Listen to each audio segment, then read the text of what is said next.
Tere, me alustame saatesarja Horisont uut hooaega. Mina olen selle saatesarja uus juht Erik Boltovski.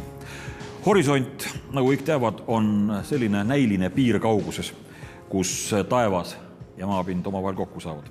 Ja niisamuti saavad meie saatesarjas kokku arvamusliidrid, kes räägivad ühiskonna elust ja avavad omaenda mõtteid probleemide suhtes ja küsimuste suhtes, mis Eesti ühiskonnas on. Arutleme teemade üle, mis iga päev on silmapiiril ning vaatame ka kaugusesse ja mõtiskleme tulevikugi üle. Täna oleme külas Kaitseliidu peastaabis Meelis Kiili lahkel loal. Kindral Meelis Kiili on Kaitseliidu ülem ja meil teine saatekülaline on Aivar Riisalu, kes on reservohvitser, kaitseliitlane, ettevõtja, Kaitseliidu vanematekogu liige. Tere tulemast saatesse.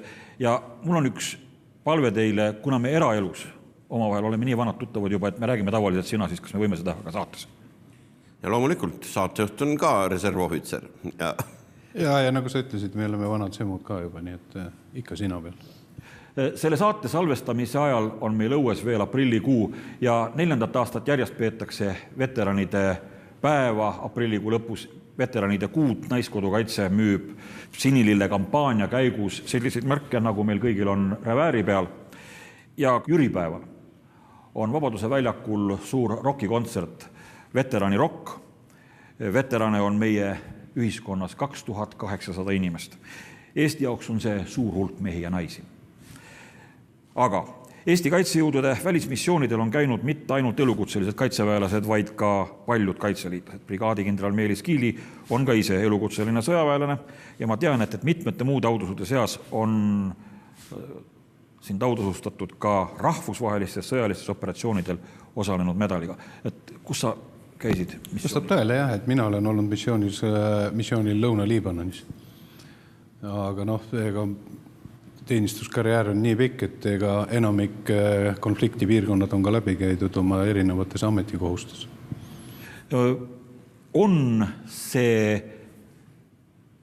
missioonidel käimine eriline väljakutse ühe sõjaväelase jaoks? Ta on meie ameti üks osa. See on, tegelikult on ta, seda tuleb vaadata niimoodi, et see on Eesti riiklike huvide ees seismine ja Eesti riiklike huvide ees seismine ei ole mitte alati just seotud ainult siin kodumaal olemisega, vaid et me peame Eesti riiklike huve kaitsma just seal, kus me kõige paremat efekti anname. Välismissioonid on üks see osa. See on meie välispoliitiline kuvand. Kui palju kaitseliitlasi on käinud välismissioonidel? Hea on öelda, et numbrit ma ei tea, aga palju. Ja nad on täpselt samasugused sõjaväelased sellisel või kaitseväelased, nagu on ka näiteks Coach-pataljoni kaitseväelased või ükskõik, kes missioonidel saadetakse? Otse loomulikult, ega siin ei ole mingisugust vahet, ega kaitseliitlane ei ole nagu mingisugune eriliste standarditega, vaid et me läheme sinna ja me järgime täpselt samasugused standardid, nagu esitatakse elukutselistele sõjaväelastele. Ja ega päris aus olla, kui nad ühinevad välismissiooniga, siis sellel momendil ongi nad elukutselised sõjaväelased. Ehk nad on kaitseväeteenistuses, olles ka kaitseliitlane, tulles tagasi, tuues sealt väga head nii kogemust kui ka ütleme ellu suhtumist. Aivar Riisalu, minu teada sa vist sõjalistel missioonidel käinud ei ole, küll aga oled riigikaitsekomisjoni liikmena omal ajal neid asju arutanud ja saatnud teisi sõjaväelasi missioonidele, arvestades, et sa oled ise reservohvitser. Tõsi on see, et mul on õnnestunud käia 2 korral päris pikal komandeeringul missioonipiirkondades elades koos sõduritega Kosovos. Seal me käisime kultuurivahetuse korras ja see oli väga selline kelmikas väljakutse minule kui ohvitserile või tollel ajal veel esimesel korral, kui ma käisin, olin ma kõigest kapral. Aga see andis mulle ma sain osaleda tänu sellele kaitseliitlane kuuluvusele ka praktilises tegevuses, patrullis ja kõikides nendes rutiinides, sest et mind võeti väeosa ülemate poolt kui ikkagi ettevalmistatud sõdurit ja anti mulle see võimalus. Lisaks sellele olen ma käinud riigikaitsekomisjoniga Afganistani missioonipiirkonnas kuni meie, nagu öeldakse, välitingimusteni välja, et selles mõttes, mida see missioon endast kujutab, see ettekujutus ja arusaam on mul vägagi olemas. Ja ma tahangi sinna välja jõuda, et nüüd meie jutu esimeses osas, kus me rääkisimegi sellest, et Kaitseliit, Kaitsevägi, veteranid, ehk väga paljud täna enam elukutseliste kaitseväelastena mitte tegutsevad isikud on päris paljud Kaitseliidu liikmed, ehk selle tõttu see Kaitseliit on nagu Kaitseväe osana ja meil on hägustunud, heas mõttes hägustunud või need piirid on läinudki segamini, et meie hulgas on väga palju missioonikogemusega kaitseliitlasi, just kes on endised kaitseväelased ja see on andnud meile väljaõppele tohutu sellise nagu praktilise poole kogemuse kaudu, meie väljaõppe on palju parem. Et see on hästi oluline. Kas kaitseliitlased saavad kuidagi viisi teistmoodi väljaõpet kui kaitseväelased või on see väljaõppe täpselt, missioonieelne väljaõppe konkreetselt, on kuidagi teistmoodi kui professionaalsetel sõjaväelastel? Ei ole, tegelikult missioonieelne väljaõppe on täiesti see standardne jälle. Aga nagu ma enne juba ütlesin, et me ei loo ju iseseisva standardi, et me peame vastama täpselt samasugustele nõuetele ja väljakutsetele. Ja just sellel momendil, kui kaitseliitlane on otsustanud missioonile minna, siis ta teeb ka selle lepingu. Ehk et sellel momendil Eesti riik saadab välja, sinna loomulikult minnakse vabatahtlikult, aga sinna minnakse kui tegevväelane. Kaitseliit saab Kaitseväe kaudu need ettepanekud, millistele missioonidele, kui palju inimesi tuleb saata või? Ma võin seda süsteemi natukene seletada. Ehk ühel hetkel, kui meie missioonid läksid üsna laiaulatuslikuks, siis sellised võib-olla natukene rahvusvaheliselt kergema alatooniga missiooni, näiteks sama Kosovo. Selle 2 viimast rotatsiooni mobiliseeriti läbi Kaitseliidu. Ehk Kaitseliidus olevad ohvitserid komplekteerisid selle rühma juhtkonna ja värbamine toimus Kaitseliidu liikmete sees. Ja see toimus üsna operatiivselt ja kiiresti, sest et samamoodi kui kaitseliitlane samamoodi ootab ju tegelikult varianti vaadata natuke kaugemale kui oma nagu kodukeskne kaitseliitlik tegevus. Ja selle tõttu nüüd need samad mehed on täna kõik jälle Kaitseliidus tagasi. See oli selline praktika, ehk Kaitseväel oli vaja natukene tuge, sest meil oli tollel hetkel Iraak, Afganistan, meil oli päris palju missioone, meil oli ligi 300 meest väljas. Ja siis oli see Kaitseliidu tugi nagu väga-väga oluline. Ja me täitsime selle ülesande auga. Kui tihti Kaitseliit saab Kaitseväelt tellimusi, et nüüd on vaja kaitseliitlasi missioonile saata? Ega see ei ole nagu selline logistikafirma, et siin teeme tellimused Piimsai otsa. Me vaatame asju väga dünaamiliselt ja nii nagu Aivar enne ütles, et ega need piirid on ju hägustunud ja missioonidele saadetakse parimad, nii et ja Kaitseliit on selline hea baas, kus inimesi ju aastate kaupa on testitud. Ma tahan juhtida ühele olulisele asjale tähelepanu, et ka televaate saaks õigesti asjadest aru. Kaitseliit ei ole mingisugune isetegevuslik MTÜ, kus mehed tulid kokku, panid laigulised riided selga, võtsid riigi käest relvad ja hakkasid sõda mängima. Kaitseliit on Kaitseväe osa, vabatahtlik relvastatud sõjaväeline organisatsioon, mis allub Kaitseväele läbi kaadri kaitseväelaste poolt tagatud juhtimise ja väljaõppe. Ehk selles mõttes on tegemist küll avalik õigusliku juriidilise isikuga, aga ta on ikka väga selgete reeglitega ja ma rõhutan, Kaitseliit on Kaitseväe osa. Mulle väga meeldib üks mõte, et Kaitseliit on kogupereorganisatsioon. Meelis Kili, kas sinu abikaasa on naiskodukaitse, Aivar samamoodi?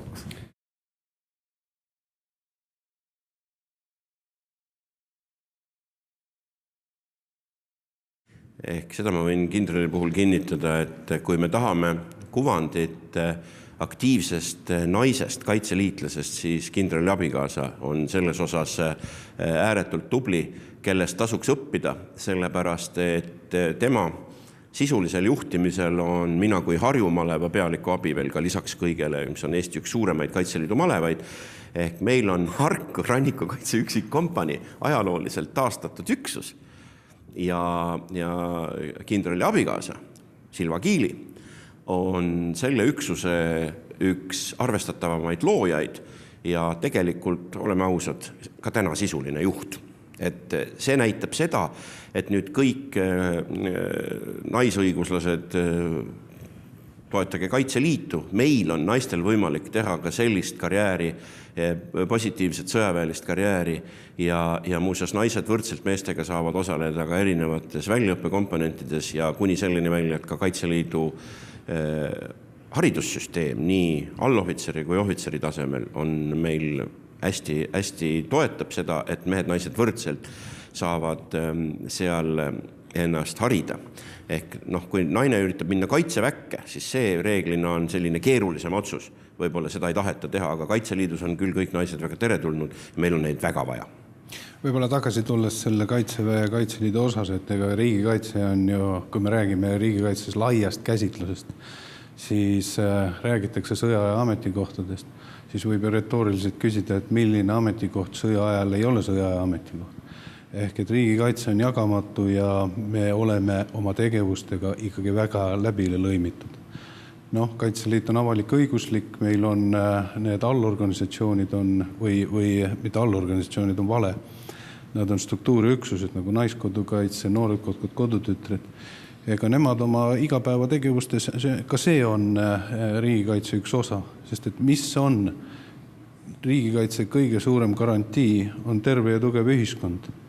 Nii et jah, Kaitseliidul on omaette seadus, aga meie tegevused on ikka väga ja väga läbipõimitud. Muuseas ka Politsei- ja Piirivalveametiga, kohalike omavalitsustega. Nii et seda ei saa vaadata väga lineaarselt. Et tänane julgeolekuarhitektuur on ikka väga-väga kompleksne.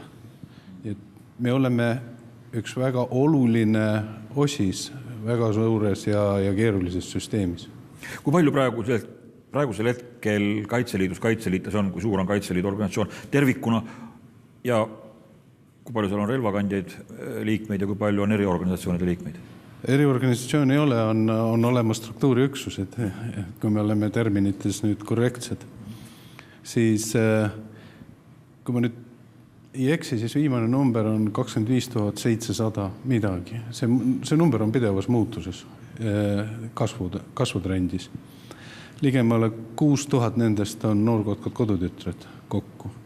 Nii et ütleme, sellist täiskasvanud kontingenti on meil siis 19 000 ringis. Ja loomulikult me ei saa öelda, et kõik 19 000 me saaksime panna relva kandma. Väga lihtsal põhjusel me ei saa seda sellepärast, et ma olen tinglikult jaganud Kaitseliidu 3 võrdväärseks inimgrupiks.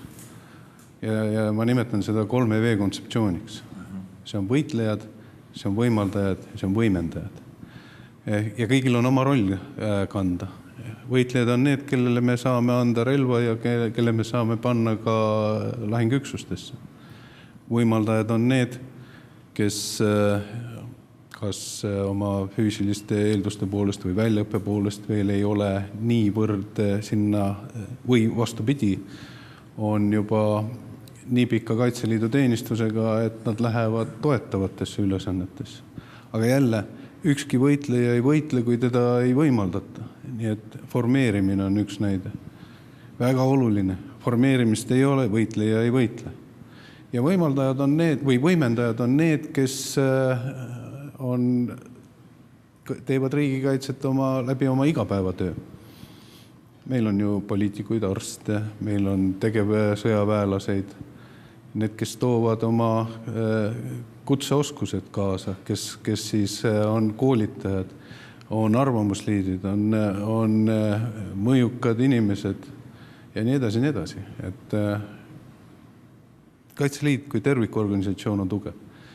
Ja seda tulebki näha kui tervikorganisatsiooni. Et meelevaldselt ära eraldada ainult võitlejad ja öeldes, et see ongi kogu Kaitseliit. See nii ei tööta.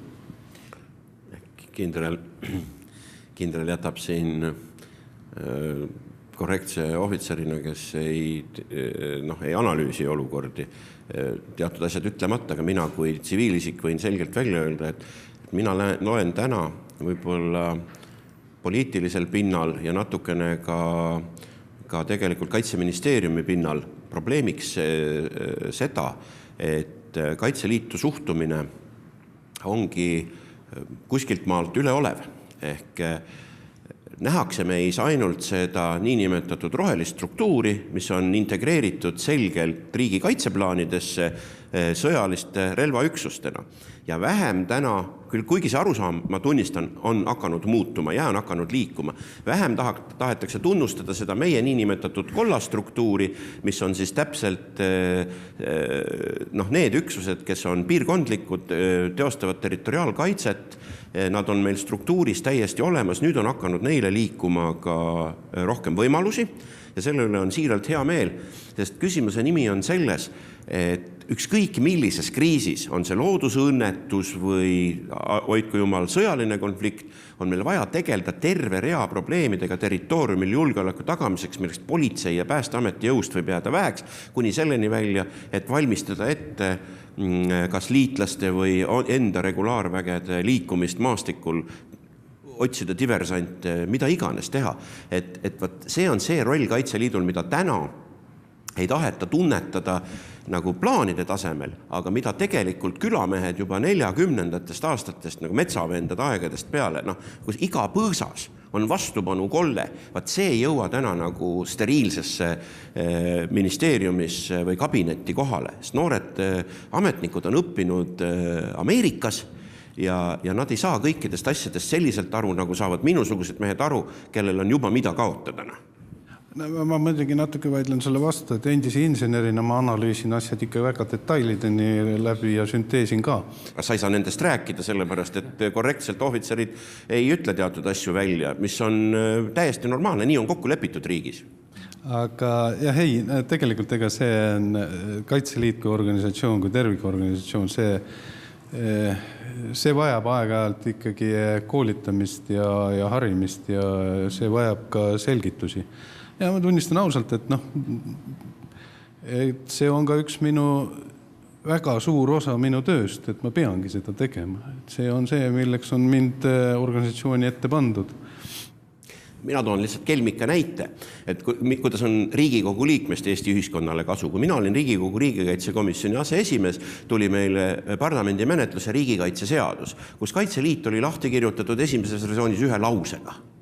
Ja siis hakkas peale nagu parlamendisaadiku töö, et niimoodi saa see asi jääda. Ja õnneks see ei jäänudki niimoodi. Et see näitab ka seda, et parlamendile makstud palk ei ole alati päris maha visatud raha. Lihtsalt kasutan siin seda juhust, et kaitsta neid inimesi, kes vahel võib-olla natukene satuvad ka õige koha peale. Ma tahtsingi jõuda muide kaitsetahte termini ja kaitsetahte mõtte juurde mõned aastad tagasi. Kevadtormi lõpurivistus oli lauluväljakul ja tuletasin just eile õhtul seda situatsiooni meelde. Mul oli kaasas üks operaator, noor vene rahvusest poiss, ja ta ei saanud veel aru, mis asi on Kaitsevägi, mis asi on Kaitseliit. Ta nägi rivis seisvaid relvastatud naisi erinevas vanuses, neid ju seal hästi palju meeste seas, ja ta küsis, kas see ongi Eesti sõjavägi või Eesti armee. Ma ütlesin, et ei, see ei ole Eesti armee, see on Kaitseliit, mis tähendab Добровольческая организация ehk vabatahtlik organisatsioon, narodne oполчение, nagu venelased selle kohta ütlevad.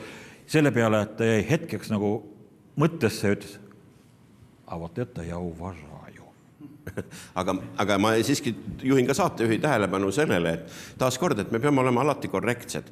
Ehk veel ka sellel ajal, kui ma taaskord olin või endiselt olin Riigikogu riigikaitsekomisjoni liige, võeti vastu ka kaitseväeteenistuse seadus, mis reguleerib ka ajateenistusse kutsumist. Ja tüdrukutel on täna vabatahtlik võimalus minna Eestis aega teenima, et varem oli niimoodi, et kui sa tahtsid minna, siis sa pidid kuidagi lunima või leidma võimaluse, tundma kedagi. Aga nüüd on tüdrukutel vabatahtlikkuse alusel kirjutab avalduse, käib artlikuskomisjonist läbi ja talle tuleb tagada see võimalus.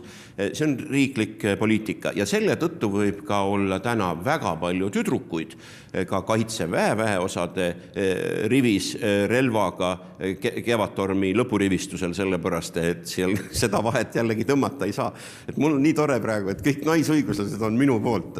Et see on tegelikult väga oluline, et see võimalus peab jääma. Ma ei ole sellel meelel, et me peaksime tekitama naistele kohustusliku ajateenistuse, aga selle vabatahtlikkuse propageerimine, võimaldamine ja see nende variantide selgitamine on täiesti mõistlik ja näiteks kindralile see ei meeldi, aga kindrali tütar minu õhutusel läheb, ma arvan, õppima sõjakooli, sellepärast, et mina räägin talle, isa ei taha talle seda rääkida, sellepärast, et isa leiab, et ta on alles väike laps, aga mina alati, kui ma teda väga tihti ei näe, õnneks ma ei saa seda väga palju teha, aga et meie saade ei oleks lõpuni kantseliit, siis ma ütlen, et kindrali tütart ma veenan, et mine õppima sõjakooli, sa tead, mida see tähendab ja ohvitseri karjäär naisterahvale on väga perspektiivikas. See ei vasta tõele. Isa kommentaar. Selles mõttes, et kui tema selle otsuse teeb, siis ma seda loomulikult toetan. Aga mina kui isa ja kui Kaitseliidu ülem ja ka tegelikult siin mõneti riigiteenistuja, siis ma võin ju öelda, et jaa, üks oluline samm on tehtud. Et see on võimaldatud naistele vabatahtlikult ajateenistusse minna, tulla Kaitseväe karjääri tegema. See on väga väike samm. Seda asja tuleb vaadata märgatavalt suuremas kontekstis, komplekssemalt. Me peame vaatama seda, et sest ega see õigus tuleb ju ka kohustusega. See tuleb kohustusega, kas need kohustused, kas naistel on need kohustuste täitmine samadel alustel. Millised on sotsiaalsed garantiid, millised on perekondlikud küsimused. Neid asju peaks väga detailselt vaatama. See ei ole lihtsalt füüsiline tegevus. Seal on vaja vaadata nii sotsiaalsesse domeeni kui kognitiivsesse domeeni, tuleb vaadata, mida see kaasa toob. See eeldab ka muuseas ühiskonna koolitamist. Nende seisukohtade või hoiakute muutmist. Nii et loomulikult, kui tütar selle otsuse teeb, ütlen ma tubli tüdruk. Aga samas pean mina täna tegema ka kõik endast sõltuva, et kui ta seda teeb, siis mina isana ei ole teda pannud raskesse seisukorda. Tahtsin jõuda selle eelmise jutuga, mis ma vahepeal rääkisin, selle mõtteni, et Kaitseliit ei ole ainult eestlaste organisatsioon, Eesti kodanikuorganisatsioon ja kodanikuna võivad astuda Kaitseliitu kõik Eesti Vabariigi kodakondsed. Vastab tõele, jah. Toetajaliikmeks võivad astuda ka välisriikide kodanikud. Ja siin on üks erand ja see on ka, et Aivar oli siis riigikaitsekomisjonis veel, kui me tegime seaduse muudatuse või seaduse paranduse. Ehk et kui kaitseliitlane või naiskodukaitsjaks olemine, tegevliikmeks olemine on Eesti kodaniku privileeg, siis noorteorganisatsiooni ei nõuta kodakondsuse olemasolu. Väga lihtsal põhjusel. Meie peame noortega tegelema, kui meie nendega ei tegele, tegeleb keegi teine, kes ei ole ilmselt nii, kes ei pruugi olla nii kaasamõtlev Eesti julgeolekule, nagu seda on Kaitseliit. Kindral oli selles olukorras päris korraliku turmtule all, kui ka Kaitseliidu arvamust küsiti ja tema loomulikult organisatsiooni juhina pidi seda palju selgitama, aga üldiselt õnneks jäi peale arusaam, et tõepoolest, et meil on iga inimene tähtis ja ma arvan, et kindlasti tema noore eesti keelt emakeelena mittekõneleva inimese tegelemine Kaitseliidu noorliikmena või noorliige on vale sõna, noorliige on täiesti teine staatus. Struktuurüksuses noorkotkad ja kodutütred, et siis ta suhteliselt suure tõenäosusega suudab valida ka Eesti kodakondsuse. Ja me võimaldame, me anname talle selle tausta, et siis kui on kodakondsuse valimise aeg, siis on tal märgatavalt laiemad teadmised Eesti ühiskonnast, ajaloost ja isamaalisusest. Nii et mis tõenäoliselt aitab kaasa ka tema õige otsuse langetamise. Ja selleks, et seda üleüldse nemad meie telge nagu ilmselt me edaspidi või ka rohkem ei puudutas, ma ütlen siinkohal veel ka selle ära, et päris palju on ka minu käest küsitud, et et sul on seal Kaitseliidus venekeelseid inimesi ka, et mis siis saab sellel hetkel, kui on mingi jama ja relvasuu on, nagu öeldakse, vaja kuhugi poole keerata, et oled sa ikka kindel, et see sulle ei pöördu. Ma toon ühe näite, aprill 2007. Ehk aprill 2007, kui ka Kaitseliit tagas abijõuna politseilist tegevust, siis kõige piinlikum oli vene keelt kõnelevatel inimestel. Neil oli omade pärast tõeliselt häbi ja neid pidi tõsiselt tagasi hoidma, et nad ei läheks üle piiri, sellepärast, et nad ütlesid, või ütleme, need inimesed vähemalt minu praktikas, ja ma olen Kaitseliidus ikkagi olnud varsti 25 aastat, et minu praktikas on olnud vene poisse küll ja küll mul üksuses ja igal pool erinevates olukordades olen nendega kokku puutunud. Need inimesed, nendel on nagu üks väga selge seisukoht, et see on minu kodumaa. Ja tohutult hästi oli see välja toodud filmis Detsembri kuumus. Mina olen ka venelane, aga nii, et seal on kommunistid. Et täpselt seda, ja see ongi see, et see teie-nemad telg 21. sajandil, eriti kui me näeme, mis maailmas tervikuna toimub. Ehk ma arvan, et see tegelikult liidab meid järjest rohkem ja kes tahab Eestis täna nagu rahvusküsimuse peal sõita, sellel tasub Kaitseliidust küll väga kaugel hoida. Sa enne küsisid siin kaitsetahte kohta ja see on see sama asi, et tegelikult mis tähendab kaitsetahe ja mida me siis kaitseme. Me kaitseme Eesti riigi või Eesti Vabariigi põhiseaduslikke väärtuseid. Ja mis tähendab Kaitseliidu jaoks kaitsetahe? Kui sa loed põhiseadust, siis see ütleb, et see on iga riigi kodaniku kohus on riiki kaitsta. See on veel üks asi. See on ka iga riigi kodaniku õigus oma riiki kaitsta. Ehk et meie Kaitseliidus oleme väga selgelt võtnud, me isegi teadlikult seda kultiveerime, ehk et seda õigust riiki kaitsta. Sest õigus riiki kaitsta on väga tugev emotsioon. See peab olema loomulikult läbimõeldud, ehk et ega õigus riiki kaitsta ei saa olla anarhistlik. See peab olema läbi kaitseplaanide, läbi tegevuste, läbi noorte tegevuste. See peab kõik olema hästi kujundatud. Aga minu õigus minu riiki kaitsta on see, millele me panemegi selle kaitsetahte. Korduma kipuvad küsimused KKK, et kui vanalt ja kuidas Kaitseliitu võetakse. Loodetavasti on nüüd seda saadet meil vaatamas ka paljud inimesed, kes võib-olla tahaksid Kaitseliiduga liituda ja nüüd on võimalus kohe seda kindral Kiililt ja Aivar Riisalult küsida.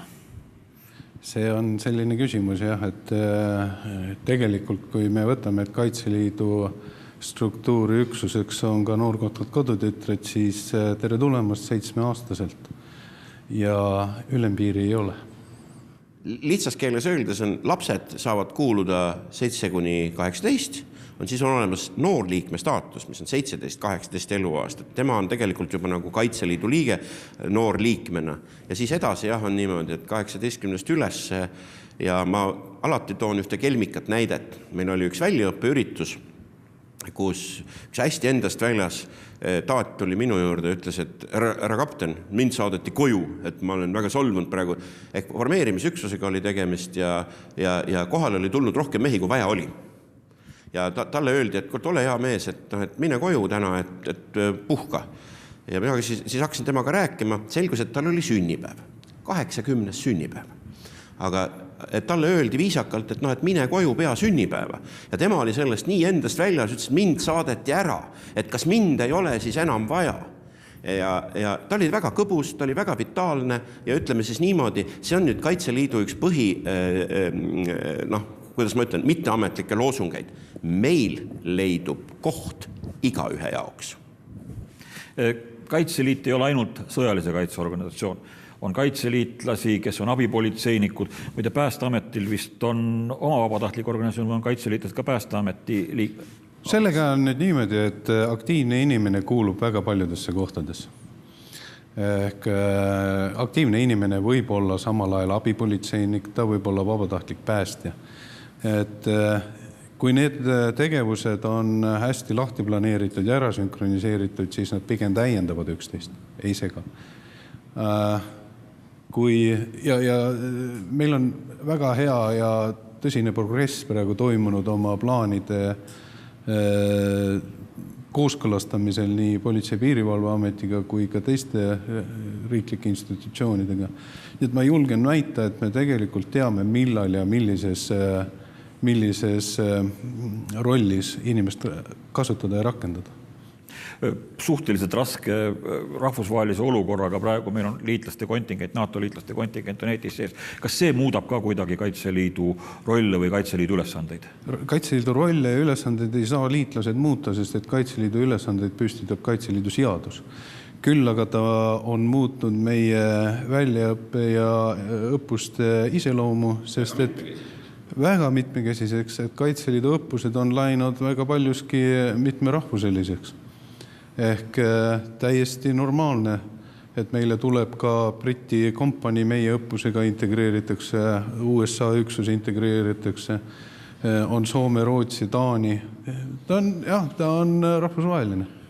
Päris tore on ka kaitseliitlasena võin öelda, et kui sa ikka maastikuharjutust teed tankide toetusel, see on see, mida kogu aeg on meie justkui nagu naeruvääristamiseks öelda, et mis see Eesti on, tal pole mitte ühtegi tanki. Nüüd on. Ei ole probleemi ja selleks ongi meil liitlased. Ja see on tohut, me oleme teinud väga palju tegelikult ka varasemalt juba ju sellist rahvusvahelist koostööd, kuna meie oleme oluliselt paindlikumad. Ja meil on tänu sellele ka alati meie liitlaste näiteks vastutegevuse rolli täita oluliselt lihtsam, sest kui meestel pildikult öeldes tuli mõte, siis nad teavad väga täpselt, et meie oleme võimelised neile ka loetud nädalatega oma plaanidesse mingi asja sisse panema. Et selles mõttes me hästi toetame liitlaste siinset askeldamist. Ma tooks veel ühe aspekti, et kas liitlased siin ei ole ainult sõjaline väljaõpe, see on kultuuriline tundmine, teada saamine, üksteisest arusaamine. Ehk et mida meie Kaitseliiduna, me ka avame ju neile oma need sotsiaalsed üritused, sõjalis-sportlikud üritused, spordiüritused. Ehk et nad saavad käia näha, mida see Eesti rahvas, see väike rahvakild siin teeb, milline on meie mõttelaad, mentaliteet. Ja tegelikult läbi selle me oleme ka neile jätnud just selle kaitsetahte juurde tagasi tulles, on nad kõik olnud väga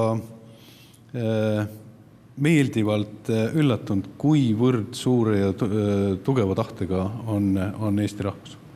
Sellised Sputniku-laadsed pahatahtlikud propagandakanalid vahetevahel ütlevad, et mis te siin olete, nii pisikene armee nagu Eestil on ja paarkümmend tuhat kaitseliitlast, et me saadame tankid sisse paari tunniga vallutame Eestil. On see siis nii või on see üldse võimalik? Teate, kui Venemaa ründas Gruusiat, siis küsige, kui palju see aega võttis. Muuseas, väga lausk maa Tsinkvaalist Koorini, umbes 40 kilomeetrit. No ei sõidetud paari tunniga ära. 5 päeva oleks. Just. Ehk et eks Sputnik, nemad teevad oma tööd, jah. Ja kas see loomulikult ei lähe kokku ei meie moraalsete ega eetiliste vaadetega. Nemad eksisteerivad teises kultuuriruumis ja olgu neil selleks siis kerge olla. Sõjas ei tohi ära unustada ühte olulist asja. Ja ma arvan, et lahingus olnud mehed kinnitavad seda vaikimisi. Ega siis surma saada kardab ka teine pool. Mina kaitsen oma kodu ja tema on kurat teab kus, kurat teab milleks. Et mul on nii tohutult suured eelised ja seda enam, et ma olen hästi palju mõelnud just niisugust filosoofilist poolt, et noored inimesed kibelevad sõdima ja oma riiki kaitsma sellepärast, et neile tundub see selline põnev seiklus ja justkui niisugune midagi, nagu koolipoisid vabadussõjas. Ehk minuealistele meestele ja niisugust 40+ meestele on see heas mõttes nagu töö. Meil on mida kaotada ja meil ei ole enam teist tõde võimalik ammutada, meil ei ole võimalik endale leida teist kodu ega teist kodumaad, ei tahaks siit kuidagi ära minna. Ehk selle tagajärjel ma väidan, et ma võitlen väga kaua ja alati, kui olen oma poistega põllul, siis naeran, et mina enam joosta ei jõua, et ma olen üle 50, aga jätke mulle kuulipildu ja hästi palju padruneid, et ma ei müü ennast odavalt. Ja me kõik teame, et meie relvastuses on maailma parimad kuulipildujad ja Narva rindel 40-ndatel tegeldi nende pillidega väga hästi, et mina mõtlen niimoodi ja nad teavad seda. Kui ma tahtsin transiitviisaga läbi Valgevene sõita, siis miskipärast mulle sissesõiduluba ei antud. Me võime teha 2 suurt planeerimisviga. Üks on see, kui me alahindame vastast ja teine on see, kui me ülehindame vastast. Nii et me peame tegelikult selle õige tasakaalu leidma. Ja loomulikult ega Sputnik on ju vastase tööriist ja nemad püüavad meid sellest tasakaalust välja lüüa. Ei ole siin maa peal midagi uut ega huvitavat. Muide, kus kohas tuleb tänavu aasta võidupüha paraad, millises linnas? Rakveres. Rakveres on meil varem paraad olnud või ei ole? Me oleme nüüd Eestile tiiru peale teinud ja nii teeme ikkagi juba teist ja 3. ringi.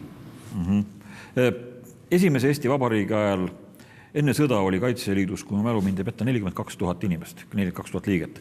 Et praegu on relvakandjatest kaitseliitlasi ilma eriorganisatsioonide vist liiaudu 20 000 nagu. Enam vähem 19–20 000 saame. Kas on võimalik kunagi jõuda ka enne sõjaaegse koosseisu suuruseni? Kõigepealt küsime, kas on vajalik ja teine asi, et kui me ütleme, et on vajalik, siis on ka võimalik. Et seda tuleb ka arvestada, et see kõik nõuab ju ressurssi. Ja kui me teeme plaane, millel ei ole ressurssi, siis need on illusioonid. Plaan ilma ressursita on illusioon. Ja selle plaani elluviimine, see oleks juba hallutsinatsioon. Nii et tegelikult vabatahtlik organisatsioon, me ei saa 2 ühiskonda päris võrrelda. Et ma väidan, et kui saavutame, me kasvame nii kaua, kuni kasvame. Aga kusagil tuleb piir ja meil ei ole ka mõtet kunstlikult hakata mingeid numbreid üles punnitama.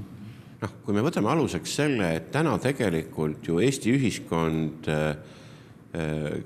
rahvaarv meil on pigem vähenev.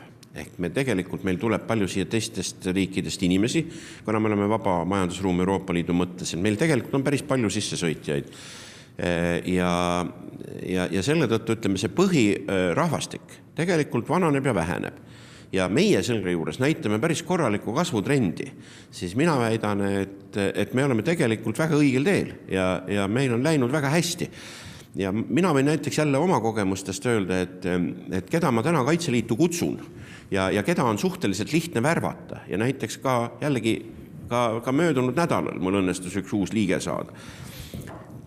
Kõrgharidusega, normaalselt töö kohal, 1-2 lapse isa, kellel on kodu ja pere, kes ei ole mingitel asjaoludel, heas mõttes asjaoludel, kas ülikool vabastas või tal oli mingi tervisehäda, mis teda arstlikkuskomisjon läbi ei ole käinud kaitseväeteenistuses. Ja täna täpselt seesama, mida ma kogu olen korranud, et nüüd on tal jällegi mille eest seista.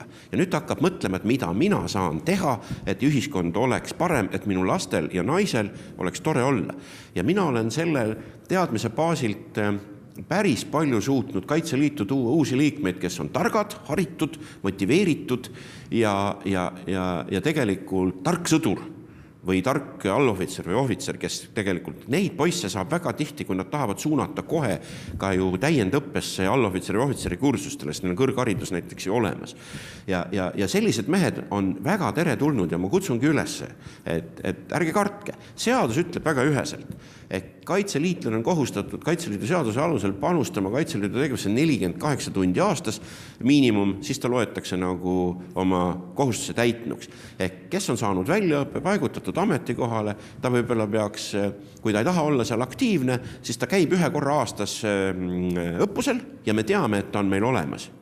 Ja see ongi Kaitseliidu nagu sügavam mõte ja kui meil on mingi probleem, siis nad on kindlalt olemas. Ma jälle tulen tagasi sellesse aprilli 2007, kui me saime kutse toetada politseid, siis ma nägin seal 10 kaupa mehi, keda ma ei olnud näinud ikka juba mitu kuud, kui mitte öelda see on väga lihtne ja loogiline, sellepärast, et ega tegelikult, kui me oma ühiskonna tavaeksistentsist või tavalisest sellisest rütmist läheme välja, siis iga inimene hindab oma tegevused ümber, oma prioriteedid ümber.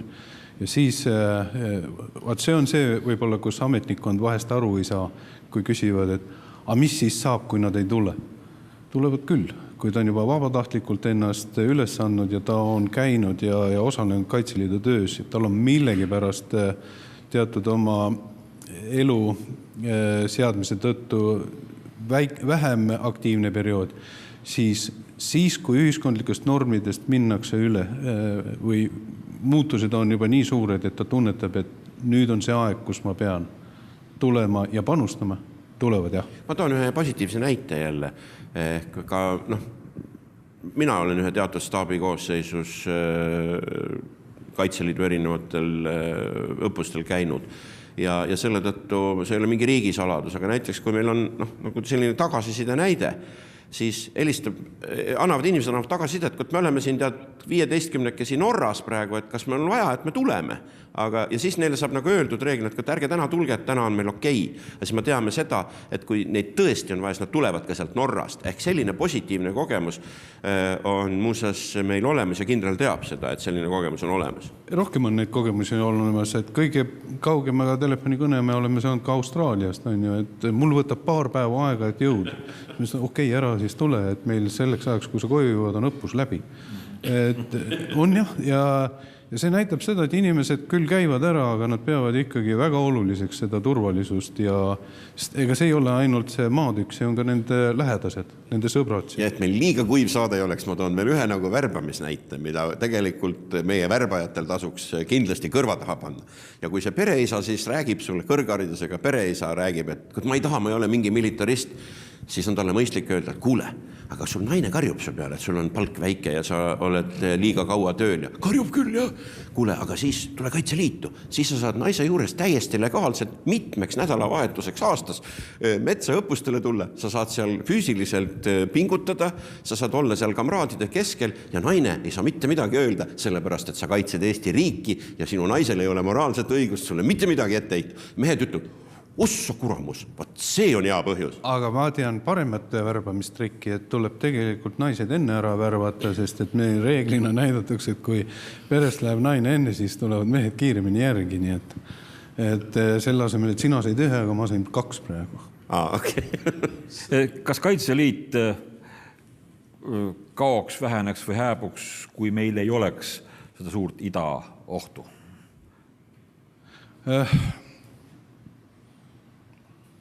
No jaa, see on nüüd selles mõttes, kindlasti ta ei kaoks ja hääbuks, ta oleks võib-olla teistel alustel. Ehk paraku me ju tunnetame ikkagi oma julgeolekut täiesti spetsiifiliselt sellest geopoliitilisest asukohast, kus me oleme. Et ei ole ta kadunud ja hääbunud Rootsist, ei ole ta kadunud ja hääbunud Taanist. Nende kohal võib-olla motivatsioon on kergelt erinev, aga mitte oluliselt muuseas erinev. Ja võib-olla kui me elaksime arbuusi mahus, et kus ei oleks üldse vaenlaseid, siis ma usun, et vast ei oleks isegi vajadust sellise. Aga teisest küljest, kui me räägime Kaitseliidust, siis praegu me räägime rohkem nagu sõjalisest hõlmamisest. Aga siin on ka abistamine Politsei- ja Piirivalveametit, siin on ka abistamine kohaliku omavalitsusi. Me räägime looduskatastroofidest, sest see on läbi Kaitseliidu on seda kõige kiiremini ja kõige efektiivsem ju kokku kutsuda, sest et see on kohalike kogukondade baasil paljuski koos. Ma natuke täiendaksin seda, et tegelikult oleme ausad, ega me oleme ju vastasest nimega hakanud rääkima peale Ukraina sündmuste, peale Krimmi. Enne seda me rääkisime pigem, või ütleme, mitte ei rääkinud vastasest, me vastasest nagu üldse ei rääkinud. Me rääkisime lihtsalt oma ajaloolisest kogemusest nii teises maailmasõjas kui selle eelsel ja järgsel küüditamise ajal, metsavendluse ajal ja milles iganes. Ehk me olime nii korrektsed nagu eestlastele kohane, et me ei rääkinud, et Venemaa on meie vaenlane. Sest tolle aja kontekstis see ei olnud kuidagi viisi kombeks. Venemaa on ise kõik selleks teinud, et me täna räägiksime temast kui konkreetsest vaenlasest. Aga Kaitseliit ikkagi, ta taasasutati Nõukogude aja tingimustes ja ta kogu aeg kasvas, ta on kogu aeg olnud normaalses kasvudünaamikas. Ja siit tulebki see sama dimensioon, mida kindral ütleb, eks ju, et siin on ka teisi rolle ja tänu sellele, et esiteks see on põnev. Teiseks ta on ikkagi vajalik ka sellises, nagu öeldakse, ühiskonna laiemas mõttes just igasugused need teised peale, ütleme, ega me surra ei taha ju keegi. Mul ei ole mingit kirge minna täna Narva rindele ja surra seal. Mul ei ole seda kirge, aga ma olen ikka kaitseliitlane. Et ma tean, et kui on vaja, ma teen seda. Aga pigem ma olen kustutan metsa või pesen linde või reguleerin liiklust või valvan silda. Et mis iganes. Sest aga mis meie eesmärk on? Meie eesmärk on ju säilitada rahu. Rahu meie enda tingimustel, meie kultuuriruumis. Ja ka selleks, et seda rahu säilitada, siis on vana hea roomlaste ütlus, et civis pacem parabellum on ju kõige parem meetod. Või läheme veel klassikute juurde, siis paraku me peame ka seda tunnistama, et me oleme mõneti, me oleme nii infosõjas, me oleme sellises konfliktis täna. Huntingtoni moodi öeldes, et me oleme tsivilisatsioonide kokkupõrkes. Ja Sun Tzu kuulus Hiina sõjandusfilosoof on ju ka öelnud, et ega võit läbi lahingu ei ole operatsioonikunsti või sõjakunsti kõrgem osa. Võit ilma lahinguta on sõjakunsti suurem osa. Ehk me peame tegema ennast nii kalliks, et seda sõda kunagi ei tulekski. No, ja pigem ma olengi sellel seisukohal, et see sama Kaitseliidu olemus ja üldrahvalik riigikaitse kõrge tase ja üldrahvalik kaasalöömine nagu Kaitseliidus tervikuna, see tegelikult on heidutuse üsna, ma arvan, et üks olulisemaid komponente ja ma räägingi veel kord, et mida rohkem, ma naeran kogu aeg, et mida rohkem ma harjutan, seda vähem suhteliselt suure tõenäosusega tuleb seda praktikas kasutada ja see ongi see, mis motiveerib, et ei ole häda. Kas Kaitseliit saab midagi teha ka praegu Euroopas on väga rasket sündmust olnud, Stockholmis just äsja oli jälle üks terrorirünnak. Kas Kaitseliit saab midagi teha ka terrorirünnaku vastu või terrorirünnakute vastu, kui keegi peaks tahtma Eestis midagi sellist korraldada? Kindlasti on meil selleks potentsiaal olemas. Ehk et seda on raske nüüd öelda, sest et ega ründajal on alati initsiatiiv. Aga teisest küljest, kui sul on hästi välja õpetatud inimesi, kes on ka oma tagategevustes on olemas, siis nemad oskavad midagi ette võtta. Nad ei ole lihtsalt selline mass, rünnatav mass. Meil on ju tegelikult ka häid näiteid seal, kus on terrorirünnak ära hoitud, kus puht juhuslikult on sattunud rongi näiteks sõjaväelased, kes tegid kahjutuks need. Muidugi saab. Ja mida rohkem me paremini ette valmistatud nii füüsiliselt kui vaimselt on mehi ja naisi, seda väiksem on ründaja tõenäosus eduni jõud. Toome lihtsa näite praktikast, et roheliste meikeste stsenaarium, mis toimus siis Krimmis. Et kujutame endale ette, et seda toimetatakse Eestis. Rahvusvahelise õiguse järgi on tegemist politseilise operatsiooniga, ehk nende roheliste mehikestega peab tegelema politsei. Ehk Kaitseväel ei ole sinna veel mitte mingisugust asja, sest mina endise poliitikuna julgen öelda, et riik ei ole andnud Kaitseväele sellist mandaati. Siseministeeriumi haldusala ja nüüd mis siis juhtuma hakkab? Kui need on ikka natukene nagu rohkem, kui peaks olema, siis politsei ju selgelt võib sattuda, ütleme korraks kitsikusse, kuigi neil on ka täna päris hästi välja arendatud kiirreageerimisvõime. Ja Kaitseliidul on, mina julgen nüüd oma maleva baasilt küll öelda, et paari tunni jooksul võimalik päris arvestatavas koguses motiveeritud ja relvastatud üksusi välja panna, sellepärast, et see on juba nüüd see, et tõll tõuse üles, vaenlane on maal ja kui enam pulli ei tehta, siis tullaksegi. Ja see on jällegi ka praktikas läbi proovitud, et selle tõttu ma väidan, et meie see heidutuse komponent just peakski olema see, mida siis peab teine pool jälle vaatama. Me saame vastulöögi anda ka mittekonventsionaalsele terroritegevusele, mis ju tegelikult ilma identifitseerimismärkideta sõdur on terrorist. ja nüüd ongi küsimus selles, kas riigil on kiiresti operatiivselt struktuuris olemas jõud, kes seda teevad ja ma väidan, politsei koostöös Kaitseliiduga teeb selle ära. Kuidas kavatsetakse tähistama hakata Kaitseliidu 100. sünnipäeva? Eesti Vabariik tähistab järgmisel aastal 100. sünnipäeva. Esimene Kaitseliidu malev, Harju malev, kui ma eksi, asutati juba septembrikuus 1917, nii et septembris peaksid alguma juba Kaitseliidu 100. aastapäeva tähistamised või? Ärme siin nüüd lähe sellesse sisevaidlusesse, et siin on neid pretendente vanema malevale teisigi. Mina võin öelda, härra kindral, mina tean. See oli oma kaitse. Aga tegelikult väga hea idee käis välja meil Viru maleva pealik kolonelleitnant Marek Laanisto, kus ütles, et nii nagu esimese Eesti ajal tähistas Kaitseliit oma sündmuseid, seda tuleb, kõige suurem sündmus saab olema üle kaitseliidulised manöövrid. Ja see ei ole nüüd ainult sõjalised manöövrid, see on kogu ülesannete spektri ulatuses. Ehk SIIL 2018 on maakaitse Kaitseliidu baasil. Ja sealt me käime läbi kõik need etapid. Praktiliste tegevustega. Loomulikult tuleb meil ka kultuurilisi programme ja selliseid silmailu pakkuvaid ja hingele pakkuvaid asju, aga praktilised tegevused, mis on suunatud Eesti riigi ja rahva kaitseks, ongi kõige parem meetod Kaitseliidu 100 tähistamine. Ja mis puudutab seda võitlust, et kes oli esimene, siis ajaloovidest tuleb tunnistada, et esimene oli Võru malev, järgmine oli Sakala malev ja siis oli alles Harju malev kolmandana ja need olid tõesti sügisel 1917. Nii et selles mõttes on Kaitseliit väga väärikas organisatsioon ja vahet ei ole, mis kuus keegi tähistab oma 100. sünnipäeva ja mis kuus tähistab seda meil on tegelikult terve aasta peale planeeritud ürituste sari. Me proovime seal olla nähtavad ja jõuda iga inimese hinge just läbi selliste praktiliste liigutuste ja ma arvan, et see on meie jaoks, oleme ausad, 100 on ikka väga sükene suurtsugune ja võimas number. Meil on vist tänase vestlusringiga ühele poole saadud, Kaitseliidust on räägitud nii ühest poolt kui teiselt poolt. On mingi teema, mida me ei ole osanud küsida, võib-olla kindral Meelis Kiili-Vaivar Riisalu ütlevad. Et jah, mis ohustab Eestit täna? Kõige rohkem ohustab võib-olla see, kui ametnikud ja ametkonnad muutuvad liiga pinnapealseks. Ei analüüsita, ei sünteesita, nähakse asju lineaarselt. Kui hakatakse kompleksseid ülesandeid tõesti lineaarsete meetoditega lahendama.